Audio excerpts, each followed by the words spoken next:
Salut! Aujourd'hui, on va parler du fameux 8e protocole de Paris. Depuis 1980, la ville de Paris et la FRTP Île-de-France se sont engagés dans une démarche de préserver la qualité de vie et l'environnement lors des travaux sur l'espace public. En 2022, le 8e protocole de bonne tenue des chantiers a été adopté définitivement.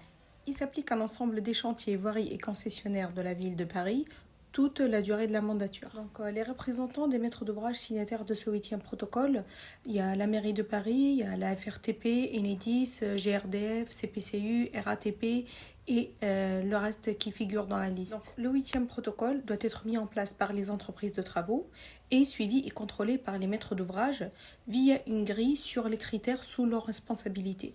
Donc, les maîtres d'ouvrage doivent inclure dans les marchés conclus avec les entreprises des pénalités en cas d'avertissement ou injonction.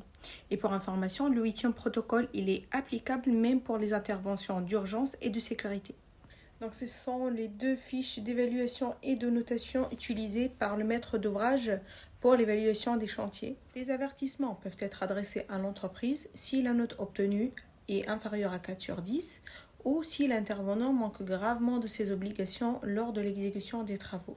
Lorsque l'entreprise reçoit 3 avertissements sur une période de 1 mois, elle reçoit une injonction. Elle est convoquée par le maître de l'ouvrage et doit présenter un plan d'action pour améliorer la qualité de ses chantiers.